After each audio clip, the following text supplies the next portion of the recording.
السلام عليكم صاحبيال ku soo dhawaada muuqaalkan waxaan kula wadaagi doonaa sida aad ku baran karto aad ku noqon karto web developer iyo sida aad ugu shaqaysan karto hadii aan lahayd si xor ah freelancer ama inaad shirkad u shaqayso balse ugu horreyn waxaan ka codsanayaa inaad channel ku soo biirto hadii aad wali ku soo biirin muuqaalka like aad saarto si share gareyso wixii talo iyo tusaalaha comment-iga igu reebto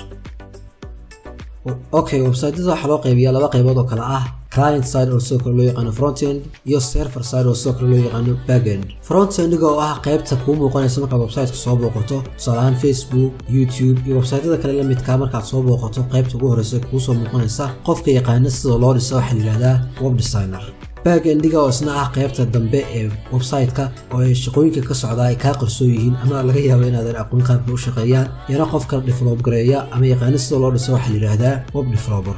labadooda waa front end iyo back end sida loo dhiso qofka yaqaan application dhameystiran loo sameeyo qofka yaqaan waxa la yiraahdaa full stack developer okay marka aad rabto inaad barato sida loo dhiso front end oo aad noqoto web designer barashada web design-ka waxa fiican inaad ka bilowdo ama type inaad ka bilowdo HTML iyo CSS HTML iyo CSS labadooda ma aha programming language waana waxa kaliya website-ka la'aantooda aan shaqeyn karin website-yada caalamka oo dhan 100% HTML ay ku dhisan yihiin labadooda marka barashadooda aad ay u fududahay marka aad barato marka waxa laga maarmaan ah in aad barato toolska iyo waxyaabaha kale ee ku dul dhisan CSS tusaale ahaan Bootstrap iyo Sass Tailwind iyo waxyaabaha kale la midka ah inta marka aad barato waxa iyana laga maarmaan inaad ku darto aad barato JavaScript marka front end iyo back end way ka shaqeysaa JavaScript waxyaabaha ay qaban karto waxyaabaha ku fiican tahay iyo waxa ay tahay muuqaal aan ku sharaxay baa jira linkigiisana description ayaan idin soo dhigay JavaScript marka waxa ugu baahan tahay qaybteeda front end framework-iska JavaScript front end loo isticmaalo waxay kala yihiin Vue, React iyo Angular waxaana ugu wanaagsan React iyo Angular sababtoo ah React waxa iskale ama soo saartay Facebook shirkadda imika Meta loo bixiyay Facebook Angularna waxa soo saartay ama gacanta ku haysa Google maadaama markaasi shirkado waaweyn ee labadaasi barnaamij ay gacanta ku hayaan maadaama marka labadaasi barnaamij shirkado waaweyn ay gacanta ku hayaan way ka fiican yihiin barnaamij kale loo yaqaan Vue waxyaabaha soo marka soo barato kadib waxaad u baahan tahay in aad aqoon u leedahay meelaha laga helo resource-ka iyo waxyaabaha wax lagu dhisan karo tusaalahan icons-ka sawirada PNG-yada ama sawirada free-ga iyo waxyaabaha kale design-ka lagu xoojiyo waxyaabahaasi oo dhan iyo resource-ka isticmaalaan web designer-isku muuqaalan ku sharaxay baa jira muuqaalkaasina linkiisa description-ka ayaad ka helaysaa okay intaas haddaan kaga gudubno marka qaybta front end-ga back end-ga markaan isla eegno back end-ga waxaad ku dhisi kartaa programming languages badan adiga ayaan kugu xiran tahay ka dooranayso aad baranayso inkastoo marka aad programming language aad baranayso lagu saleeyo waxyaabaha awood u leeyahay programming language-kaasi inaad ku shaqaysan karayso iyo waxyaabo kale badan programming language-ka marka back end-ga lagu dhiso waxa kamid ah tusaale ahaan Python oo kale Python-ta marka waxyaabo badan oo ay qabataa ayaa jira muuqaalan ku sharaxay baa jira linkiisa description-ka ayaad ka helaysaa qaybta marka Python-ta aad ku dhisi karto ee back end-ga waxa weeyaan framework-iska loo yaqaano Flask iyo Django sidoo kale waxaad adeegsan kartaa PHP waa luqad gabi ahaanba loo sameeyay in lagu dhiso qaybta dambe ee website-yada PHP marka waa all class marka si loo eego security-geedana xogaa iska yarxin yahay balse waxaa jira frameworks aad iyo aad u awood badan oo PHP-da lagu sii duulisay framework-yadaas waxa ugu caansan Laravel oo framework aad iyo aad u wanaagsan dhanka security-ga dhan walba ku wanaagsan sidoo kale waxaad ku dhisi kartaa programming language-ka loo yaqaan C#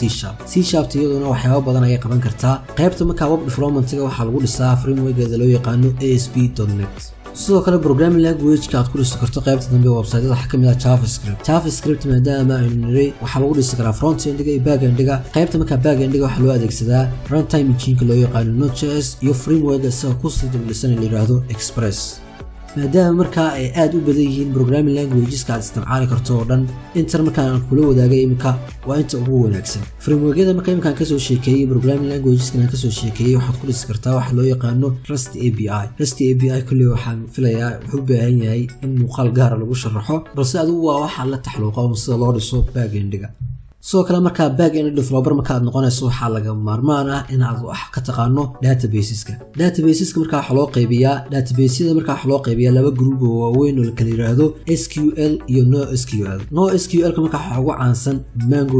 MongoDB oo badanaa loo adeegsado Node.js programming languages kale haddaad doonto waad ku adeegsan kartaa SQL kana waxa ugu caansan SQL server oo loo adeegsado ASP iyo guud ahaan C# oo dhan iyo MySQL oo iyadana loo adeegsado PHP iyo framework PHP-da ku dulisan loo yaqaan Laravel okay markana aan isla eegno waxyaabaha aan ka soo hadlay oo dhan waqtiga aad ku baran karto waxyaabaha ma aha waxyaabo aad u adag salaam marka aad doonayso inaad barato full stack oo aad noqoto full stack developer waxaad ku baran kartaa ilaa 6 bilood marka aad rabto inaad barato back endiga ama front endiga mid ahaan waxaad ku baran kartaa ilaa 3 bilood marka waxyaabahan oo wax adag ma aha kaliya waxa ku xiran tahay waqtiga aad geliso fahankaaga iyo adkaysigaaga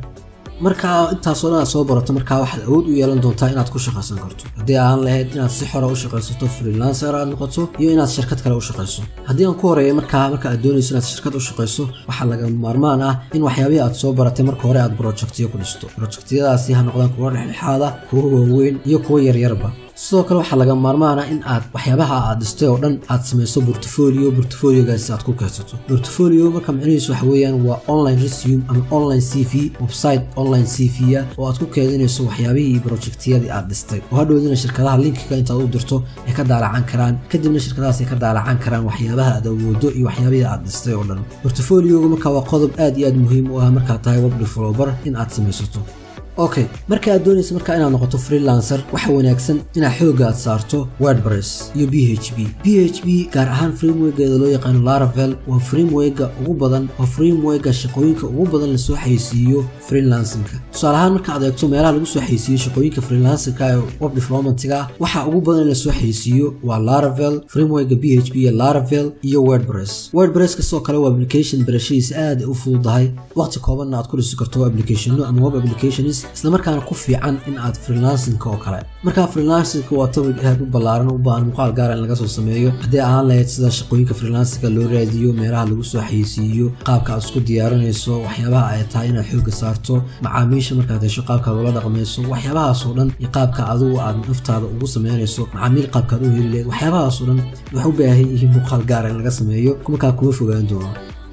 marka muuqaalka maanta intaas ayaan ku soo koobayaa hadii aad rabto inaad wax ka ogaato qaybta dambe website-ka back endiga qaabka u shaqeyso muuqaal aan ku sharxay baa jira linkigiisana description-ka ayaan idin soo dhigay soo kale JavaScript hadaad doonayso waxyaabaha ay ku fiican tahay iyo macluumaad badan oo ku saabsan iyana muuqaal aan ku sharxay baa jira linkigiisana description-ka ayaan idin soo dhigay Python oo kale muuqaal ayaan ka sameeyay waxyaabahaas oo dhan description-ka ayaad ka eegi kartaa linkiyadooda hadii markaa muuqaalkan daawashadiisa halkan aad ku soo gaadhay waxaan kaa codsanayaa inaad channelka subscribe dhahdo nagu soo biirto muuqaalka like aad saarto siina share gareyso wixii talo iyo tusaale ahna commentiga ugu wadaagto muuqaalkan xiga inta ku kulmayno sida ay nabadgelyo